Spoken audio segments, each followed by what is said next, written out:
Okay, fine. Good afternoon, everyone. We will continue today with the inverse Z transform, few more problems on partial fractions method. Okay. In the previous 2 to 3 classes, we have already dealt with a few of the partial fraction problems.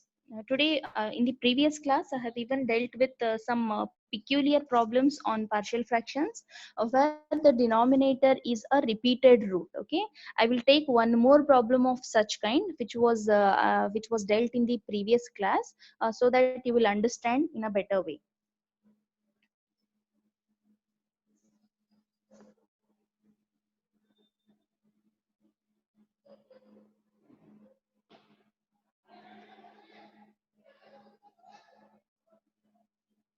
Okay, this ninth problem I will take. This is again linked to your previous problem. So let's see how to solve this. Okay, if you look at the question, just check the denominator. It has got a repeated root. It is something like this: some numerator divided by one bracket. So totally three brackets are in the denominator. Okay, these two brackets are clubbed and kept as a square. Now, observe numerator power is less than the denominator because denominator has got 3z inverse powers. Okay, this in one z inverse, and here two z inverses. Z inverse into z inverse. So z raised to -3. Numerator is z raised to -2. So directly we should apply for partial fractions. Here, the main point to remember is when you apply the partial fractions, you have to take a by one bracket, this factor, plus b by the second bracket with a single power, and c by the bracket with the square power. This is very important. I think you have already studied this kind of partial fraction method where the roots are repeated.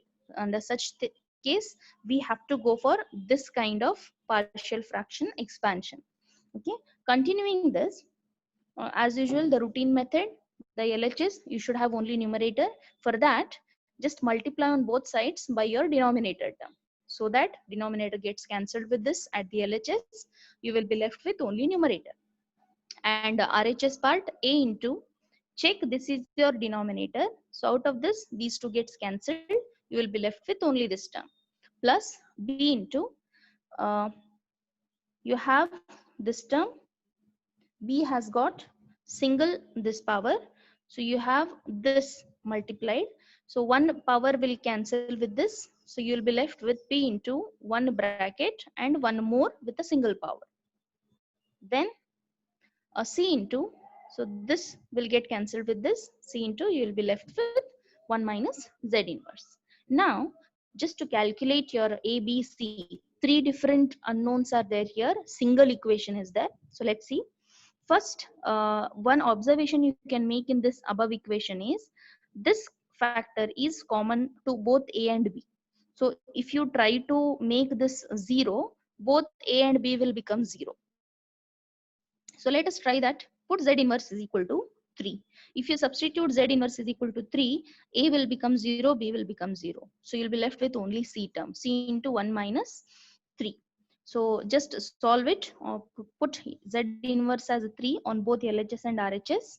Simplify it, you will get c is equal to -3. Now coming to the next, one value we got. Now to get a and b, what is followed is, generally we go for some natural values. So go on substituting the natural values like 0, 1, 2, like that. So we will start with z inverse is equal to 1, because if you put z inverse is equal to 1, you are making c 0. Just observe, this bracket is common to both this and this. So if you put z inverse is equal to 1, you are making both c and b 0. So you'll be left with only a term. So put that, LHS will be this and RHS has only a term, plus b is 0 and c is 0. If you solve it, simple mathematics, a will become 9 by 2. So natural value z inverse is equal to 1. So we have already calculated c and a. So now you're left with only one value, that is b. How to, yes, b. How to calculate b is, now what you do, just put a natural value z inverse is equal to 0. Don't bother about what to be made 0. Don't bother about. Just put general value z inverse is equal to 0. You will get one equation, 3 is equal to a plus b plus c. Now how to solve this? We have already got a and c. So you are left with only b. So just rearrange this equation. You will get b as 3 by 2. So we have calculated a, b and c values by putting different z inverse values. Remember, when the roots are repeated, go for natural substitutions, 0, 1, 2, like that. Okay, so with this a, b, c values we have got.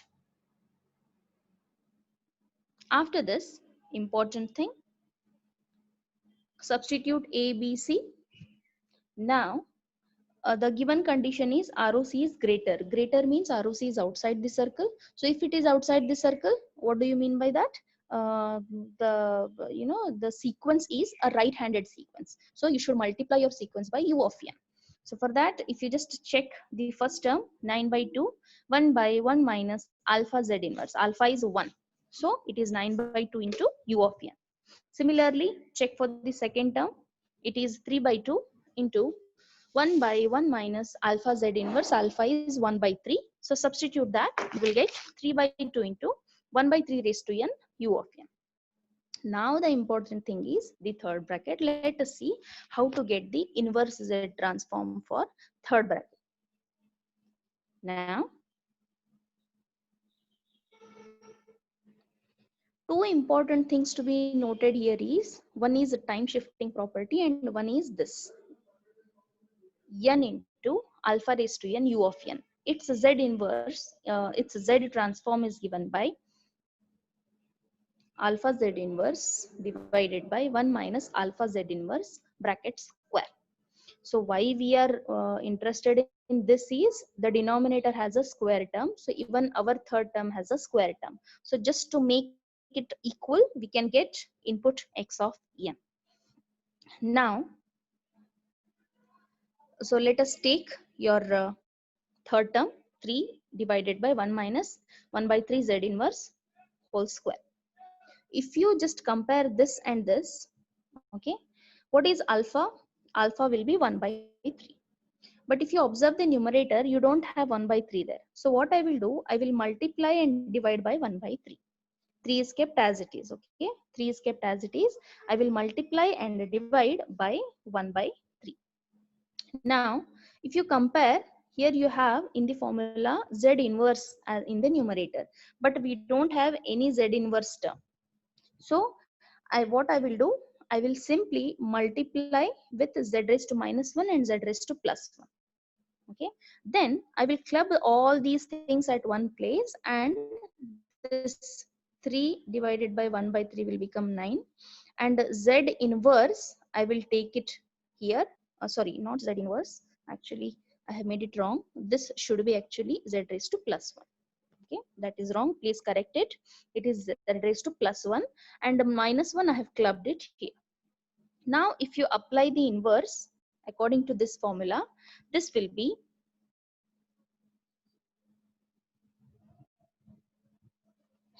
n into alpha raised to n u of n. Okay, according to this, n into alpha raised to n u of n. But if you observe, we have 9 into z raised to plus 1 term is there. Okay, not this. It is 9 into z raised to 1. So as your x of z has some z term, we have to go for time shifting property of z transforms. What that time shifting property says, if I'll just give you here. So if your z transform has some z term multiplied, your input sequence will be shifted by that amount. Okay, so your z transform is this. Okay, and it is getting multiplied by z raised to 1 term. So your input sequence should be shifted by that power term. That's why power is plus 1. So whatever n is there, n we have got by inverse, taking inverse, just shift that complete n by n plus 1. Why this shift n plus 1? Because your x of z, it is getting multiplied with the z power, that to positive power. So if you take plus 1, just shift your complete signal by plus 1. N plus 1, 1 by 3 raised to n plus 1 and u of n plus 1. So this is the third term. With this, we will get the inverse Z transform x of n. So this is one problem which involves repeated roots for the application of the partial fractions. So let us see one more problem of such kind which has three different ROCs. Okay, let's see. I hope it is visible to you. This is the question given.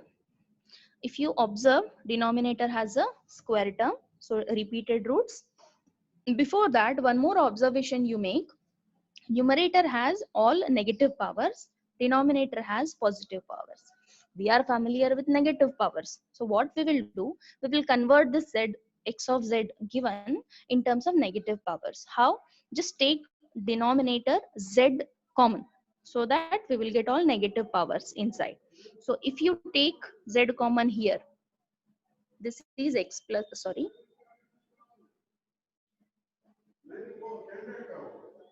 z plus 2. If I take z common, you will be left with 1 plus 2z inverse. Okay, that is your first bracket. Now in the second bracket is actually like this: z minus 3 into z minus 3 two times. Okay, both powers are 1 1, so 1 plus 1 will be 2. So take z common in the first bracket, you will be left with 1 by 1 minus 1 by 3 z inverse. Then sorry, not 1 by 3, it is 3. Wait, 1 by 3. Now again in the second bracket also take z common, you will be left with 1 minus 3z inverse. Now in the first z, in the second z, in the third z, so totally z cube and three brackets. That's what is done here. Z, one bracket, z square, remaining two brackets, and finally that is z cube 1 divided by z cube. I have kept it outside, and remaining inside I have written it like this. Now don't touch this z raised to minus 3. You apply the partial fractions only to this. Then finally we will multiply by z raised to minus 3. Just keep this z raised to minus 3 outside. Apply the partial fractions only to this bracket. If I apply that, see, this bracket completely is given by a by 1 factor plus b by other factor with the power single 1 and c by that factor with the squared power. This is your z partial fraction expansion. Then multiply on both sides by the denominator, you will be left with numerator is equal to a by 1 bracket plus b by 2 brackets, c by 1 more bracket. Now go for natural substitutions. Before substitutions, okay, I hope it is visible. Now before substitutions, just check. If I put z inverse as 1 by 3, a will go 0 and b will go 0 because this term is common to both. So I have made a and b 0. Put z inverse as 1 by 3 in this complete equation. What you will get? If you substitute,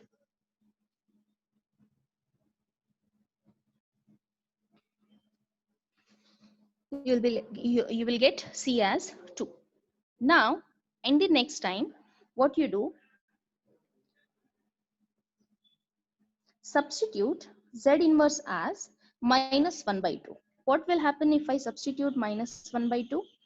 C will go 0 because 1 by 2, so 1 minus 1, so it is C equal to 0, and this bracket is common even to B also. So both B and C will go 0, you will be left with only A. So just do that, you will get A value. You will get A and C. Now in the next term, don't think much about which values to put. Just go for natural substitutions 0 1 2 3 4. So start with 0. So we have z inverse is equal to 0. You will get the equation 4 equal to a plus b plus c.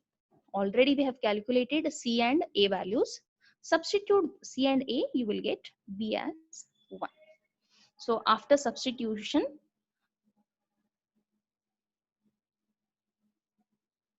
just x of z will be A, B, C substitution. Remember, z raised to minus 3 is still kept outside. Okay, we have applied partial fractions only to this bracket, inside bracket. Now apply this z raised to minus 3 to all the three. If you multiply, you will get this. Okay, now again in this, first two are simple. The third one again need to use certain properties. Let's see how to do that. And the question is for three different ROCs. Okay, the question looks bit bigger, but however it is simple. One time if you solve, it is easy to just replicate the answer for the remaining two as well. Now take the first one. First one shows it is z raised to minus 3 divided by 1 plus 2z inverse. It is nothing but z raised to minus 3 divided by 1 of minus 2z inverse, something like this. Okay, minus is like this, right? Plus 2 can be written as minus of minus 2. So what is alpha? Alpha is minus 2. That's why for this bracket, okay, 1 by 1 minus alpha z inverse is minus 2 raised to n u of n. Okay, so for the first bracket, it is minus 2 raised to n u of n. But if you observe, you have a z power also. Just now I have told you, whenever your z transform gets multiplied by the z power, your input sequence should be shifted by that amount. So whatever power will be there, that will be the shift. That's why you have z raised to minus 3. You just shift your complete sequence by n minus 3. That's why if you see the first term, minus 2 raised to n minus 3 u of n minus 3. So this is the first term. Now coming to the second bracket, it is z raised to minus 3 divided by 1 minus 3z inverse. It is 1 by 1 minus alpha z inverse. Alpha is 3 raised to n u of n. Okay, and as it is multiplied by z power, just shift your n by 3 amounts, n minus 3 u of n minus 3. That's why if you just observe your second term, it is 3 raised to n minus 3 u of n minus 3. Okay, I am giving this for the first ROC because it says that the ROC is greater, right hand sided sequence. So I am taking all multiplied by u of n. Okay, then I am shifting it by n minus 3 for both the cases. Remember, I have started with u of n only because the given ROC is greater outside the circle. Now coming to the third bracket, if you see, it is z raised to minus 3 divided by 1 minus 3z inverse square.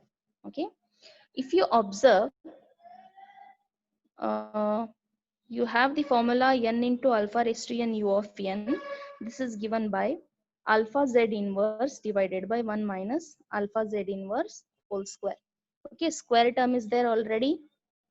Then what is alpha? Alpha is 3. But however, you don't have 3 term at the numerator because numerator should have alpha. So for that, multiply and divide by 3. That I have done it here. You can observe. I have multiplied by 3 and divide by 3. And 2 I have written as it is. Now, this z power, I have splitted it into two parts. One is z raised to minus 2 and one is z raised to minus 1, because your formula n into alpha raised to n u of n has numerator alpha z inverse. So this inverse I need it. For that I have splitted z raised to minus 3 into two parts. Okay, z raised to minus 2 and z raised to minus 1. If I split, I will just club all these at 1 and remaining all at 1. So this clubbed term is actually your n into alpha is 3 raised to n u of n, and remaining this 2 by 3 I will write it as it is. Now one extra term you have is z raised to minus 2. So whenever your z transform gets multiplied by z power, your input sequence get shifted by that much amount of power. So that's why what I will do, I will just shift this complete by n minus 2. So if you observe here, if you shift 2 by 3 is as it is, n is shifted by 2 amounts, n minus 2, 3 raised to n minus 2, u of n minus 2. So for the third term, we have applied two important things, n into alpha raised to n u of n and time shifting property. So with this, for the first ROC, we have calculated, we have got the inverse Z transform X of Z. Now, if the ROC is changed, so for the second condition, the ROC is less.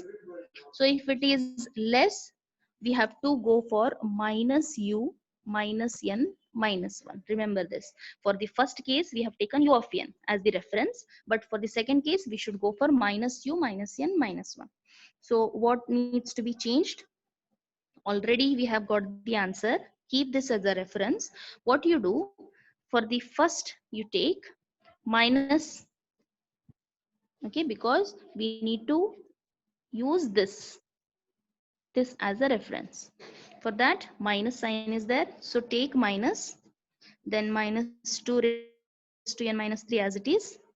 Now u of n minus 3, how you write it? U of minus n minus 3 minus 1, because here you have already n as n minus 3, so that n is inside. So minus u of minus n minus 1. So n is n minus 3 here. Okay, simplify this, u of minus n plus 3 minus 1, or u of minus n plus 2. That's what is the first value. Remember, always for inside the circle ROCs, we take minus u minus n minus 1 as the reference. Now, similarly go for the second term. What is the second term? It is, see this and this, compare it. First term as it is, and a negative sign we should put, because minus u minus n minus 1. Then for this, how to write? U of minus n is your n minus 3 minus 1. So u of minus n plus 3 minus 1, or u of minus n plus 2. That is your second term.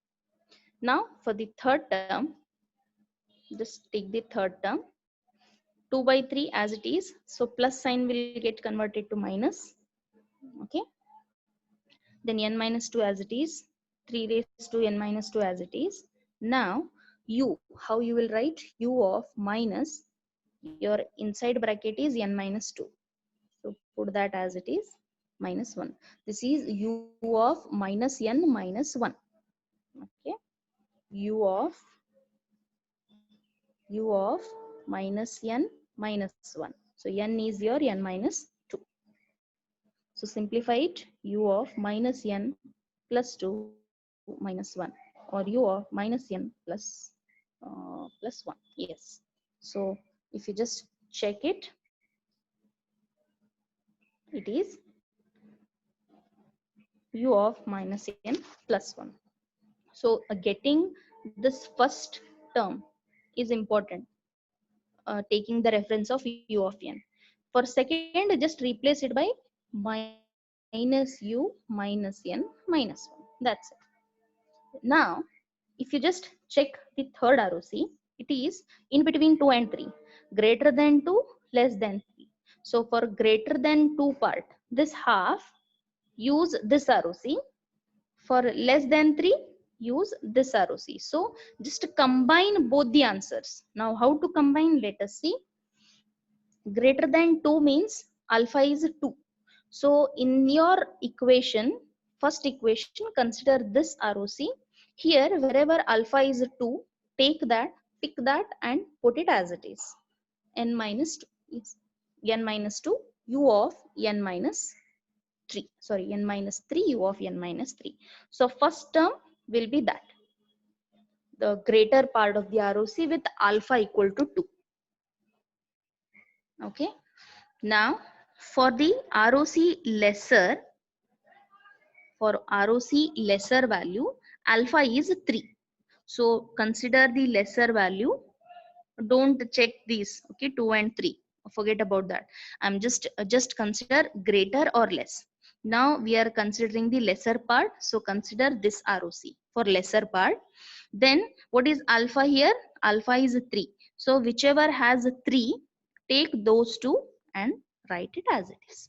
So combine both the answers and finally write the third answer. In the greater part, can pick this. In the lesser part, pick these two and combine all the three and write the answer. So this is how you will find the inverse Z transform x of n for three different ROCs when your roots are repeated, when you are applying the partial fractions for repeated roots. So I hope you understood this problem. uh, in the previous class, which I have posted even in YouTube and in your WhatsApp, if you just check the problems are of similar kind. Some 2 to 3 problems I have solved. I have shown you for the repeated roots how we will find the input sequence x of n. So this last question which I have solved just now, it is bit bigger because it covers all the 3 different ROC considerations: lesser, greater, and the in between. So if you can solve this in this final answer, the important thing to remember is when you're clubbing for both, so for greater part, consider this, and alpha is 2, so take only first part. And for lesser, consider this, and alpha is 3, so consider these two. And finally, club your answer and write the answer. So I hope you understood these problems on partial fractions which involved repeated roots.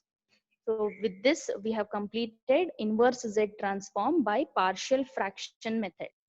Okay, if you remember, when we started with the inverse Z transforms, there were 2 methods to find the inverse Z transforms. One is partial fraction, either using directly or by going for long division, and then depending on numerator and denominator powers, lesser or equal or greater.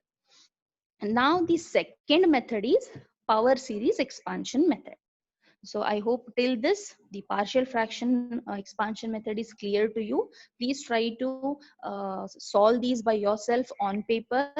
Anyway, I am sharing this slides with you in your groups, just to make a note of them, try on paper and solve it by yourself, because it looks simpler when I tell partial fraction this, that, put this, equate it.